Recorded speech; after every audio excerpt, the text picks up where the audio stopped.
நம்ம வாழ்க்கையில எல்லாருக்குமே இந்த கேள்வி கண்டிப்பா வந்திருக்கும். நம்ம வாழ்க்கையோட பர்பஸ் என்ன, நம்ம வாழ்க்கையோட அர்த்தம் என்ன? கண்டிப்பா ஒருத்தவங்க காலையில ஏஞ்சிக்கும் போது கண்டிப்பா இந்த தாட் வந்திருக்கும், நம்ம எதை நோக்கி இன்னைக்கு நம்ம ஓட போறோம், நம்ம எதை அச்சீவ் பண்றதுக்காக இவ்வளவு ஓடுறோம் அப்படின்னு சொல்லிட்டு. ஒரு சராசரி மனுஷன் கிட்ட கேட்டீங்கன்னா உங்களோட பர்பஸ் இல்லைன்னா உங்களோட ஏம் எது கேட்டாலும் அவங்க சொல்லுவாங்க, நான் நல்லா படிக்கணும், ஒரு நல்ல காலேஜ்ல அட்மிஷன் வாங்கணும், நல்ல ஒரு ஒர்க் போகணும், ரெப்யூட்டடான ஒர்க், நல்ல ஒரு பொண்ணு பையனை பார்த்து கல்யாணம் பண்ணணும், நெக்ஸ்ட் பேபி, அப்புறம் பேபிஸோட கடமை அது அவங்களை கரை சேர்க்கணும் அப்படின்னு சொல்லிட்டு ஒரு 65 to 70 ஏஜ்ல அவங்க அக்காடா தன்னோட வேலையெல்லாம் முடிச்சுட்டு ரிட்டையர்மெண்ட்ன்ற ஒரு பீரியட் வரும். அதுக்கப்புறம் உங்களோட வாழ்க்கையோட பர்பஸே இல்லாம போயிடுது. இப்போ மோஸ்டா நம்ம சுத்தி இருக்கவங்க, நம்ம தாத்தா பாட்டி கேட்டா அப்பா எல்லாரையும் கரை சேர்த்து முடிச்சாச்சு, இனிமேட்டு அந்த ஆண்டவை எப்ப கூப்பிட்டாலும் பரவாயில்லன்னு சொல்றாங்க. அப்போ இவங்க இவ்வளவு நாள் தனக்காக அவங்க எந்த பர்பஸ்க்காகவும் வாழல, மத்தவங்களுக்காக தான் அவங்க ஓடி இருக்காங்க. இது பாத்தீங்கன்னா இத சிமிலாரிட்டியா ஜப்பான்ல ஒரு வில்லேஜ்ல, ஒகினாவான்ற வில்லேஜ்ல கிட்டத்தட்ட உலகத்திலேயே அதிகமா வாழ்ற மக்கள், அதிக வயசு உள்ள வாழ்ற மக்கள் அங்க இருக்காங்க. அங்க 110 ஏஜ் 100, அங்க 100 தான் யங்கஸ்ட்னாலே பாத்துக்கல. சோ அது அவ்வளவு நாள் வாழாம மட்டும் இல்லாம இப்ப பாத்தீங்கன்னா மோஸ்ட் நம்ம தாத்தா பாட்டிங்களே பாத்தீங்கன்னா அந்த ரிட்டையர்மெண்ட்க்கு அப்புறம் வீட்லயே இருப்பாங்க, சும்மா அப்பப்போ வாக்கிங் போவாங்க, அப்புறம் வீட்ல சீரியல்ஸ் பார்ப்பாங்க, இதுதான். ஆனா அங்க பாத்தீங்கன்னா ஸ்டில் எங்காவே எல்லாமே துருன்னு வேலை பார்க்குது. அந்த 110 அந்த 100 ஏஜ்லயே ரொம்ப யங் பீப்புளா அவங்க தன்னை எல்லா வேலையும் பாக்குறாங்க. இப்ப பாத்தீங்கன்னா நம்ம ஆளுங்களே பாத்தீங்கன்னா 65 அந்த 70 ஏஜ்க்கு அப்புறமே எதுக்காக இதெல்லாம் பண்றோம், பெருசா எதுலயுமே அவங்களுக்கு ரொம்ப இன்ட்ரெஸ்ட் இருக்காது. பட் இவங்க எல்லாமே ரொம்ப இன்ட்ரெஸ்டோட பண்றாங்க. அதோட அவங்களுக்கு பர்பஸும் எதுவுமே கிடையாது, இனிமேட்டு என்ன இதை நோக்கி போறோம். பட் இவங்களுக்கு எவ்வளவு வருஷம் வாழ்ந்திருக்காங்க, அப்ப அவங்களுக்கு அவ்வளவு பர்பஸ் இருந்திருக்கு, அவ்வளவு ஹாப்பியாவும் வாழ்ந்திருக்காங்க. சோ அததான் இன்னைக்கு அந்த ஜாப்பனீஸ் பீப்புள் பாத்தீங்கன்னா நம்ம பார்க்க போறோம். அவங்களோட சீக்ரெட்ஸ், அவங்க எப்படி இவ்வளவு நாள் வாழறாங்க. ஏன்னா இப்ப யாருக்குமே வாழற ஆசை இல்லை, அவங்க கடமை முடிஞ்சுட்டா எப்ப கடவுள் கூப்பிட்டாலும் ஓகேன்ற மாதிரி இருக்காங்க. அந்த வாழணுன்ற ஆசையை அந்த கடமை முடிஞ்சதுக்கு அப்புறமே இல்லாம போயிடுது. சோ அந்த இதுக்கெல்லாம் ஆன்சர் பண்ற மாதிரி இகிகை the Japanese secret to a long and happy life book சொல்லுது. அவங்க ஜாப்பனீஸோட சீக்ரெட்ஸ், அவங்க என்னென்ன கடைபிடிக்கிறாங்க. சோ அந்த இக்கிகைனா என்னது எல்லாமே இந்த புக் சொல்லுது. சோ ஹாய் எவ்ரிவன், நான் மோனிகா பாஸ்கர், நான் புக் ரிலேட்டடா வீடியோஸ் பண்ணிட்டு இருக்கேன். சோ நம்ம இப்போ இந்த வீடியோக்குள்ள போய் இவங்க என்னென்ன சொல்றாங்கன்றத பார்ப்போம். சோ நம்ம அந்த இக்கிகைன்ட்டு நான் இந்த இன்ட்ரோல சொல்லிட்டு இருந்தேனே, அந்த இக்கிகைனா நம்ம என்னன்றத பார்ப்போம். The happiness of always being busy. நீங்க கடைசி வரைக்கும் எது உங்களை ரொம்ப பிஸியாவே வச்சிருக்கோ, அது உங்களை சந்தோஷமாவும் வச்சிருக்கோ, அதுதான் உங்க இக்கிகை. உங்களோட பர்பஸ், உங்க வாழ்க்கைக்கான காரணம், நீங்க ஓடுறதுக்கான அர்த்தம். சோ அதுதான் உங்களோட இக்கிகை. உங்களோட இக்கிகை எப்படி கண்டுபிடிக்கணும்னு ஆக்சுவலி இந்த புக்ல ஒரு டயக்ராமாவே கொடுத்துருக்காங்க. நீங்க உங்க இக்கிகை எப்படி கண்டுபிடிக்கணும்னு சொல்லிட்டு ஆக்சுவலி நான் இங்க சைட்ல முடிஞ்ச அந்த கிராஃபிக்ஸ்ல ஏதாவது பிக்சர்ஸ் வேணா போட்டு விடுறேன் உங்களுக்கு. ஆனா இது பார்த்து உங்களுக்கு சொல்றேன். இதுல ஃபர்ஸ்ட் என்னன்னா வாட் யூ லவ். உங்களுக்கு என்ன பிடிக்கும், உங்களுக்கு அந்த உங்களுக்கு கண்டிப்பா இப்ப நான் ஃபார் எக்ஸாம்பிள் சொல்றேன். நீங்க ஒரு ஐடில ஒர்க் பண்ற பர்சனாவே இருக்கலாம். ஐடி ஒர்க் உங்களுக்கு ஒரு ப்ரொஃபஷனா இருக்கு, நீங்க போறீங்க, எல்லாமே பண்றீங்க. பட் உங்களுக்கான பேஷன் ஒண்ணு இருக்கும் தெரியுமா? நீங்க டிராயிங்ல செம்மையா இருக்கலாம், செம்ம குட்டா இருக்கலாம். அது எப்படியாவது இந்த வேர்ல்டுக்கு உங்களோட டேலண்ட்டை ஷோ பண்ணணும்னு உங்களுக்குள்ள ஒரு ஃபயர் இருக்கும். அதுதான் நீங்க ஒரு சோஷியல் மீடியா பிளாட்ஃபார்ம்ல எடுத்துட்டு வருவீங்க. ஒரு இன்ஸ்டாகிராம்லயோ ஒரு ஃபேஸ்புக்லயோ நீங்க அதெல்லாம் போட்டு உங்களுக்கான பேஷனை மத்தவங்க கிட்ட காமிச்சு நானும் ஐ அம் குட் அட் இட் அப்படின்ற மாதிரி காமிச்சுப்பீங்க. ஸோ அதுதான் உங்க இக்கிகையை கண்டுபிடிக்கிறதுக்கான ஃபர்ஸ்ட் ஸ்டெப். அதுதான். செகண்ட் என்ன சொல்றாங்கன்னா அதுதான் passion and mission. Next what you are good at. நீங்க ஃபர்ஸ்ட் டிராயிங்னா நீங்க எதையும் கிறுக்கி விட்டுட்டு நான் ஒரு முட்டை போடுறேன் டிராயிங்னு சொல்ல முடியாது. கண்டிப்பா அது இன்ட்ரெஸ்ட் இருந்துச்சுன்னா நீங்க அதை அப்கிரேட் பண்ண நீங்க நிறைய அந்த ஸ்கில்ஸ் கத்துக்கிட்டே தான் இருப்பீங்க. உங்களை நீங்க அப்டேட்டடா வச்சுட்டு இருப்பீங்க. அது நம்ம ஸ்கில்ஸை எப்படி நம்ம ஷார்பன் பண்ணலாம், இதை எப்படி பண்ணலாம். பிகாஸ் நீங்க அதுல ரொம்ப சீரியஸா இருந்தீங்கன்னா, நீங்க அந்த பேஷன்ல சீரியஸா இருந்தீங்கன்னா டெஃபினெட்லி யூ வில் ட்ரை. இதை எப்படியாவது நம்ம யூனிக்கா தெரியணும் மற்றவங்களை விட, நம்ம இதை மோல்ட் பண்ணிக்கிட்டே இருக்கணும் நம்ம ஸ்கில்ஸ்ன்னு நினைப்பீங்க. ஸோ அதுதான் வாட் யூ குட் அட் சொல்றாங்க. ஸோ இது செகண்ட் ஸ்டெப் ஆக்சுவலி.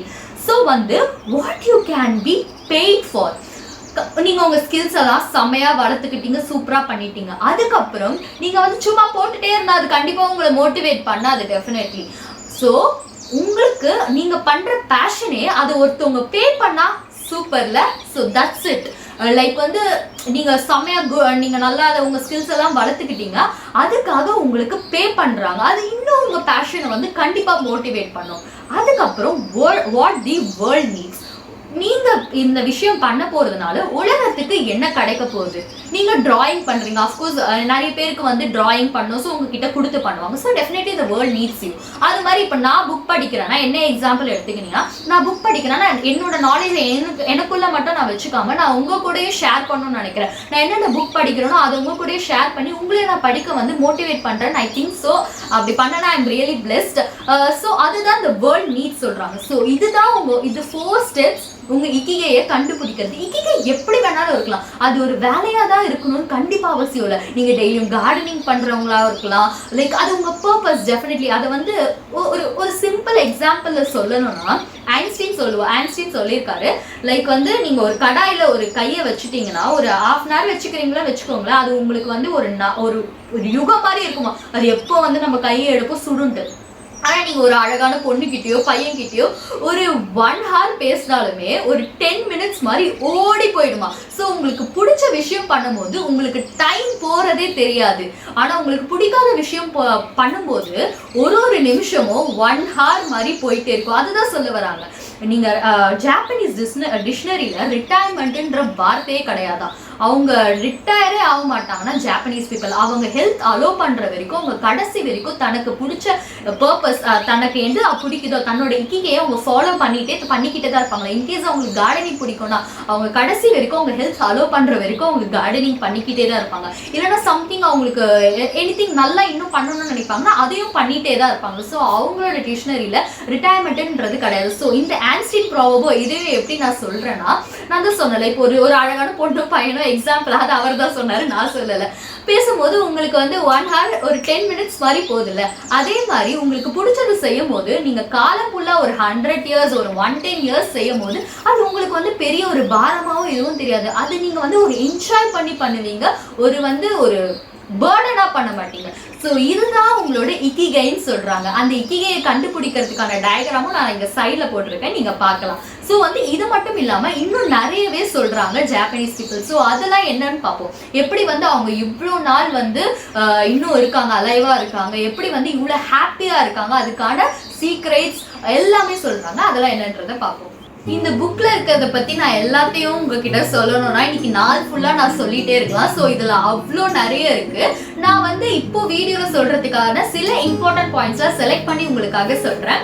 அதுல ஃபர்ஸ்ட் என்னன்னா வந்து ஆக்டிவ் மைண்ட் யூத்ஃபுல் பாடி. அவங்க என்ன சொல்றாங்கன்னா உங்க மைண்டை நீங்க எப்பயுமே எங்காவே வச்சுக்கணும். அது எப்படி வச்சுக்கணும்னா புதுசா எதெல்லாம் வருதோ நீங்க அதுக்கு அடாப்ட் ஆகணும். நீங்க அந்த ஓல்டு திங்கிங்ல இருந்தீங்கன்னா, இப்போ மோஸ்டா அதுல என்ன சொல்றாங்கன்னா ஓல்டு பீப்புள் கிட்ட இருக்க மோஸ்ட் ப்ராப்ளம் என்னன்னா அவங்க வந்து பண்ற விஷயத்தை தான் அவங்க எதை வந்து அவங்களுக்கு ஈஸியா பண்ண வருமோ அதுலயே அவங்க கம்ஃபர்டபுளா இருப்பாங்க. ஸோ மைண்ட் வந்து அதுக்கு ஃபிக்ஸ் ஆயிடும். லைக் வந்து ஒரு மிஷின் மாதிரி. ஸோ நம்ம இதுதான் பண்ண போறோம் அப்படின்ற மாதிரி ஃபிக்ஸ் ஆயிடும். அவங்க வந்து ஒரு புது சேஞ்சஸ்க்கோ எதுக்குமே அவங்க போறதுக்கு பயப்படுவாங்க.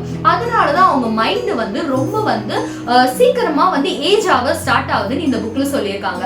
அது மட்டும் இல்லாம ஒரு புது சேஞ்சஸ் வந்தாலுமே அது ஃபர்ஸ்ட் எடுக்க கஷ்டமா இருக்கும். பட் 1 week அப்புறம் நீங்க வந்து அதுல கொஞ்சம் பெட்டர் ஆவீங்க. அதுக்கப்புறம் அடுத்த week you will be so good at it. அதுதான் சொல்றாங்க. ஃபர்ஸ்ட் எந்த ஒரு இதுக்குமே கஷ்டமா தான் இருக்கும், ஆனா அதுக்கு போயிட்டீங்கன்னா you will be so easy to it அப்படின்ற மாதிரி இதை சொல்றாங்க. ஸோ எந்த ஒரு இதுமோ உங்க கம்ஃபர்ட் ஜோன்ல இருந்து நீங்க வெளியில வரணும்னு சொல்றாங்க. உங்க கம்ஃபர்ட் ஜோனுக்குள்ளே இருக்காதீங்க, புது விஷயத்த கண்டிப்பா ட்ரை பண்ணிக்கிட்டே இருங்கன்றத சொல்றாங்க. அதுக்கப்புறம் அவங்க என்ன சொல்றாங்கன்னா பண்ண வேலையே பண்ணாதீங்க. a little stress is good for you ன்னு சொல்றாங்க. பிகாஸ் உங்களுக்கு ஆல்ரெடி 2+2 கொடுத்தா 4 ஈஸியா போட்டுருவீங்க. செம ஈஸி இதை நான் டப்புன்னு போட்டுரும். உங்க மைண்டுக்கு வேலை இருக்காது. அவ்வளவு ஈஸியா போட்டா ரொம்ப கஷ்டமா அப்படியே பிளஸ் டிவைடு மல்டிப்ளிகேஷன் அப்படிலாம் கொடுத்தீங்கன்னா இது நம்ம எபிலிட்டிக்கு ரொம்ப பியாண்ட் ஆனது. இதை நம்ம ட்ரை பண்றதே வேஸ்ட், நீங்க விட்டுருவீங்க. ஆனா அது ரெண்டுத்துக்கும் ஒரு மிடில்ன்றது இருக்குல்ல, நம்ம வந்து இது பண்ண முடியும், ஆனா கொஞ்சம் எஃபர்ட் போட்டா கண்டிப்பா பண்ணிடலான்ற மாதிரி ஒரு மாதிரி விஷயம் இருக்கு தெரியுமா, அதை எடுத்து உங்களை பண்ண சொல்றாங்க. பிகாஸ் அப்பதான் வந்து உங்களை வந்து அது வந்து ஆக்டிவா வச்சுக்குமா, நீங்களும் ரொம்ப ஃபோக்கஸ்டா இருப்பீங்களா. ஒரு விஷயத்த நீங்க பண்ண முடியாது, ஆனா கொஞ்சம் ட்ரை பண்ணீங்கன்னா நீங்க வந்து அதை அச்சீவ் பண்ணலாம். ஸோ அந்த அச்சீவ் பண்ற ப்ராசஸ்ல நீங்க ரொம்ப ஃபோக்கஸ்டா இருப்பீங்களா. ஸோ நீங்க எந்த வேலையும் உங்க இக்கிகை அது மாதிரி பண்ணும்போது கொஞ்சம் வந்து உங்களோட சேஞ்சஸ்க்கு அப்டேட்ஸ்க்கு உங்க மைண்டையும் நீங்க அப்டேட் பண்ணிக்கிட்டே இருங்க. அது மட்டும் இல்லாம ரொம்ப பழைய இதுலயே இருக்காதீங்க. ஓகே இது ஈஸியாவே இருக்கும் இதே பண்ணலாம்னு இல்லாம கொஞ்சம் சேலஞ்சஸையும் எடுங்கன்னு சொல்றாங்க. இதுல நம்ம செகண்ட் என்ன பார்க்க போறோம்னா going with the flow. Going with the ஃப்ளோன்னு அவர் எதை சொல்ல வர்றாருன்னா, இப்போ உங்களுக்கு ரொம்ப குக்கிங் பிடிக்கும்னா வச்சுக்கோங்களேன், நீங்க அதை வந்து குக்கிங் பயங்கரமா பண்ணிட்டு இருக்கீங்க, அதை வந்து எப்படி வந்து நம்ம இன்னும் டேஸ்ட் கொண்டு வரலாம், அதுல என்ன கிரியேட்டிவிட்டி பண்ணலாம்னு சொல்லிட்டு ரொம்ப இன்வால்வ்டா இருக்கீங்க. நீங்க பாஸ்ட் பத்தி யோசிக்கல, ஃபியூச்சர் பத்தி யோசிக்கல, all you care about present. அந்த பிரசன்ட்டை வந்து நீங்க என்ஜாய் பண்றீங்க, அதை எப்படி மோல்ட் பண்ணலாம்னு ரொம்ப யோசிக்கிறீங்க. அதுதான் என்ன சொல்ல வர்றேன், நீங்க மெய் மறந்து என்ன பண்றீங்களோ கோ வித் தி ஃப்ளோன்ற மாதிரி சொல்றாரு. இப்போ ஃபார் அனதர் எக்ஸாம்பிள் என்ன சொல்லலாம், எனக்கு புக் படிக்கிறவங்க இருக்காங்க என்ன மாதிரி, காலையில புக் எடுத்தோம்னா டைம் போறதே தெரியாது, பார்த்தா சாப்பிட மாட்டோம், இது பண்ண பார்த்தா ஒரு நைட் ஆயிருக்கு, என்னடா இது நைட் எனக்குலாம் அது நடந்திருக்கு, என்னடா இருட்டாயிடுச்சு அவ்வளவு நேரமா படிச்சுக்கணும்னு சொல்லிட்டு. சோ அந்த இன்வால்வ்மெண்ட் அது வந்து உங்க இக்கிகையை கண்டுபிடிக்க ஹெல்ப் பண்ணும். நீங்க எதை வந்து உங்களுக்கு டைம் போறது கூட தெரியாம மெய் மறந்து பண்றீங்களோ அதுதான் உங்க இக்கிகை. அதுக்குன்னு நீங்க வந்து போன் பாக்குறது, டிவி பாக்குறது இதெல்லாம் சொல்லக்கூடாது.